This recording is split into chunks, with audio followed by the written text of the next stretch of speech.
السلام عليكم ورحمة الله من مركز جراحات الشخير، وبفضل ربنا من نجاح لنجاح لنجاح. نجحنا النهاردة الحقيقة معانا الأستاذ عايد الحارثي من أكبر عائلات السعودية، جاي لنا من السعودية مخصوص وعنده مشكلة شخير، صح كده؟ نعم صحيح. احنا هنشيل له دلوقتي الدعامة، أنت قلقان من إن احنا بنشيل الدعامة؟ لا بالعكس الحمد لله، يعني العملية راحت كلها بصعبها وألمها الحمد لله. الحمد لله. دعامة إن شاء الله البسيطة بقى إن شاء الله إن شاء الله. هنشيلك حالا دلوقتي. بسم الله.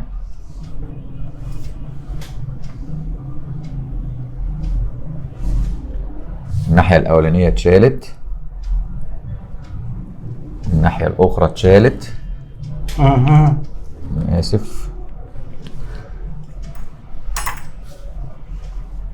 طمني بقى كده، قول لي أخبار النفس إيه؟ كيف الحال النفس؟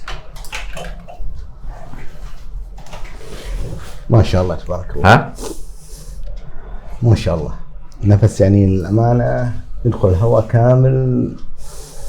أول ما كان أقدر آخذ نفس زي كذا. أول إيه؟ ما أقدر آخذ نفس كامل زي قبل كده ما كنتش تقدر تاخذ نفسك؟ نعم الآن. كم سنة وكان عندك موضوع الشخير؟ والله يمكن 20 سنة تقريبا. 20 سنة؟ أي والله. أنت قلت لي المرة دي إن أنت كان عندك خبطة في مناخيرك، ما قلتليش المرة اللي فاتت. ما يعني لأن أنا اكتشفتها جوه العملية إن أنت عندك كسر. ما توقعت إنها، تذكرتها لما شفت بعد العملية العظام اللي شلتها ايوه تذكرت اني قبل 20 سنه خبطت على الانف خبطه جامده. خبطه جامده أيوة.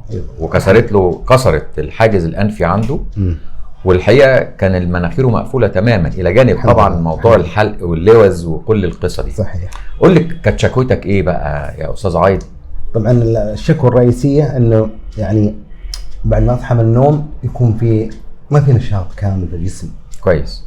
ما احس اني مثلا نمت اليوم السابق. صحيح. تمام. اي والله. تمام.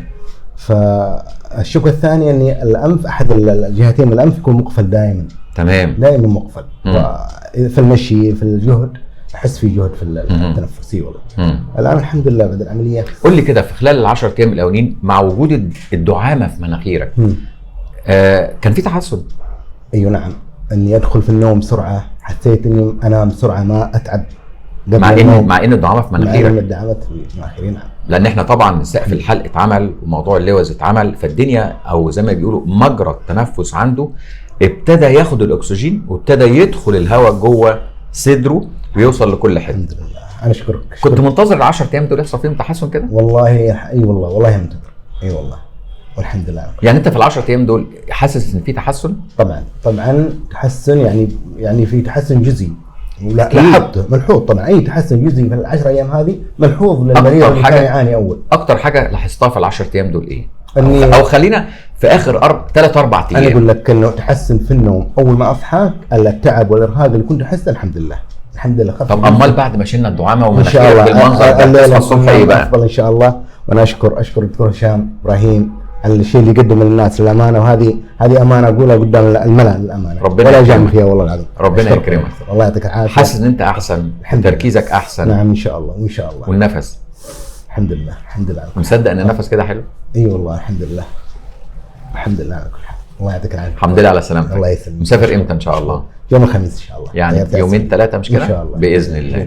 والله يا جماعه يعني هذا فضل من ربنا علينا، ان عيانينا يعني بيرفعوا من روح المعنويه الحقيقه يعني على طول، وده فضل من ربنا عليا وعلى المكان بتاعنا وعلى العاملين في كل المكان اللي هم جزء من نجاح اي عمليه عندي.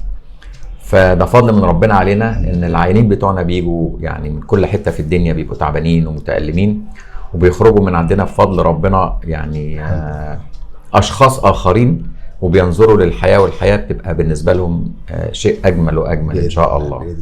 تمنياتي ليك يا استاذ عايد يعني بحياه بقى ايه مختلفه ان شاء الله. احسن ونفس احسن بالشيء اللي سويته والعمل اللي سويته بفضل ربنا. الحمد لله سلامتك. شكرا. وده فضل من ربنا علينا، وزي ما بنقول دايما اللهم علمنا ما جهلنا وانفعنا بما علمتنا. تحياتي ودعواتي دكتور هشام ابراهيم.